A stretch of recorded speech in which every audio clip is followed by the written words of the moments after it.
The purpose of human beings, the reason that we're here, and I say this because this is what all of the scriptures tell us. This is not the world according to me. This is what the scriptures say. It's what the saints say. It's what the sages say, what all of the leaders say. The reason we are here in a human body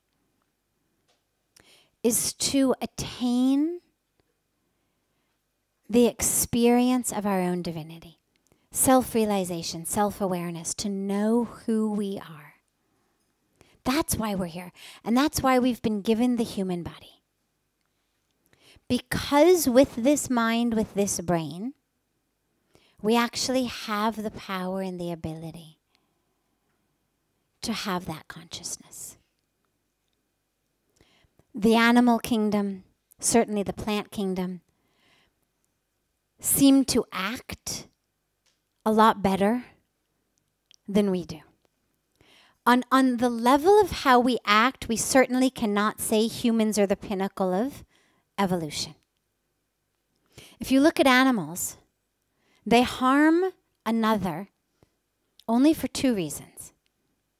Either because they need it to eat, so the bigger animals kill the littler animals because they're carnivores, it's what they need to eat, or because they are immediately threatened.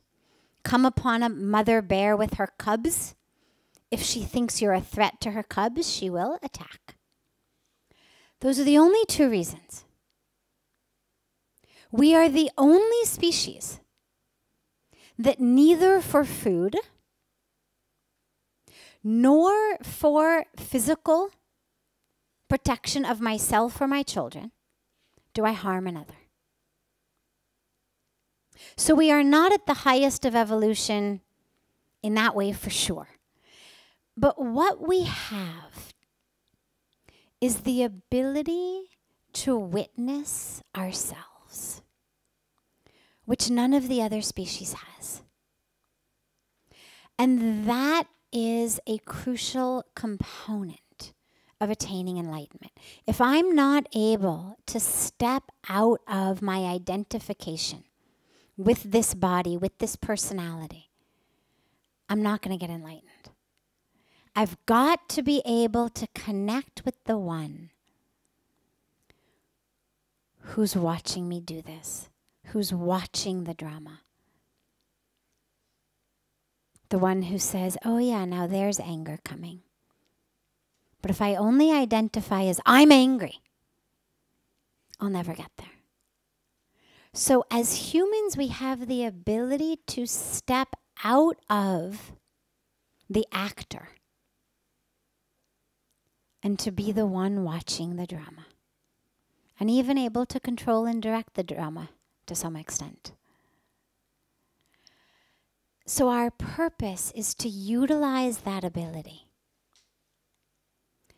in order to experience the divinity within ourselves, which comes only through spiritual practice, through meditation, through prayer, through grace,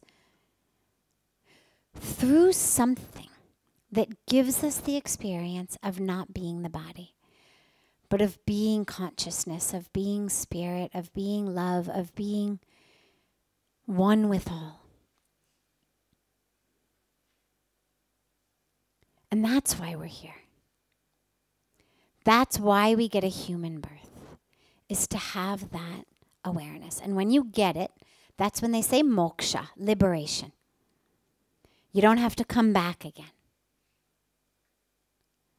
But Pujya Swamiji always says you don't have to die to have moksha. You can have it right here. As soon as we have that awareness. But then the second part of your question, well, what are we supposed to do? Okay, so I'm supposed to have this awareness, but then what to do? Well, once we know who we are, then what we do comes very naturally. Our problem is we don't know who we are, so we don't know what to do. We look around, we look at the people around us, our friend circle. We look at the people we see on TV. Now we look at the people we see on Facebook. And we judge ourselves accordingly. Oh, I want to do what this one's doing. Oh, I want to do what this one's doing. Oh, that looks really good. Or, oh, my brother did this. My neighbor did that. We judge it based on what other people do. Oh, I should also do this. Oh, yeah, I'm also that. Because we have no idea who we are. So we kind of flap around from thing to thing to thing. Because we don't know who we are. The minute we know who we are, living comes very naturally. You know, you never see a bird standing on the top of a building. Should I, shouldn't I, should I, shouldn't I, should I, shouldn't I, right? But take a dog or a cat up there and try to get it to jump. Not going to be so easy. They understand. I'm not a bird. Even they watch the bird jump, they're still not going to jump. Intuitively, they know, oh, that's neat, but it's not me. We don't even know that.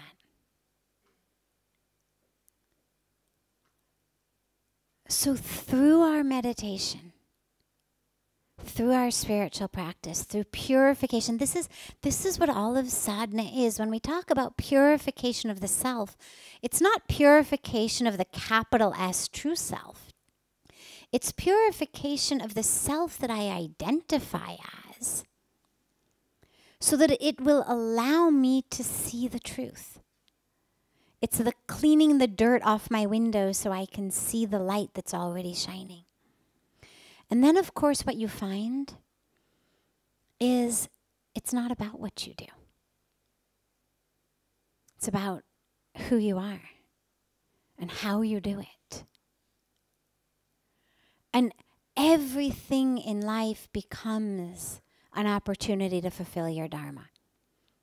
Most of us, it's like, okay, I'm just waiting and biding my time until I figure out what my dharma is and I can fulfill it.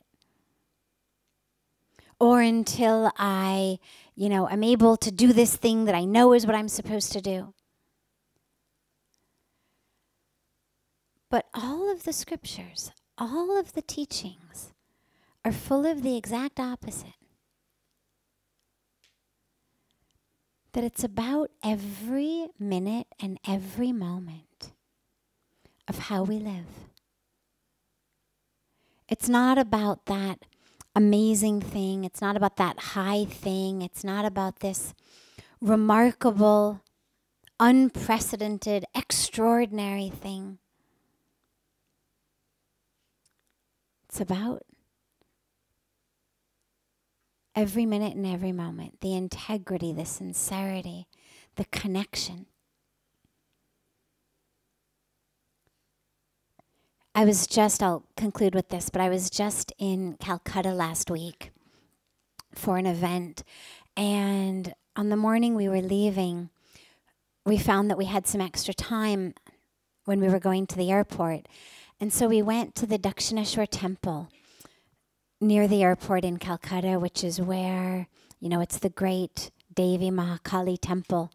But it's the temple where Paramahans Ramakrishnaji lived. And the priest in the temple, when we were there, was saying to us, it's amazing. He was just like one of us. He was a priest in the temple. He said he was just like one of us, doing what we're doing.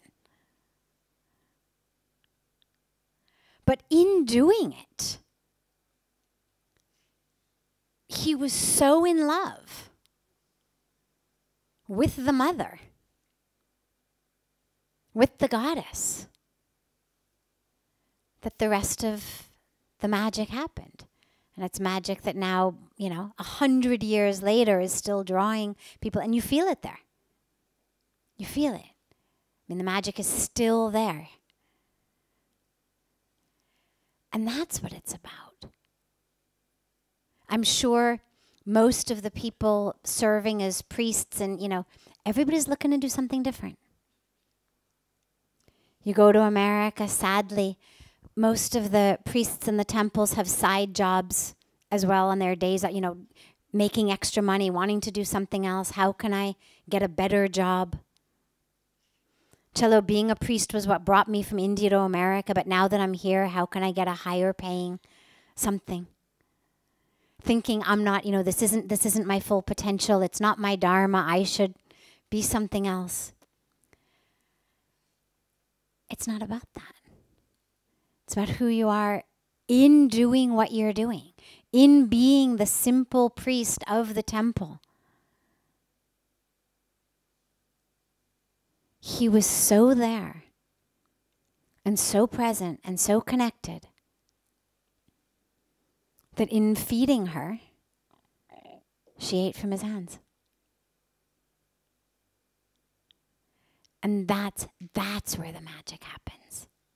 It's not about first you become, the chairman of the board of the, this association, and then the magic will happen. Your dharma is right here in every minute and every moment. How can you, in whatever you're doing, live as and manifest that divinity so that it all becomes sacred and it all becomes a means to your own unfolding, to your own awakening? And that's what it's about.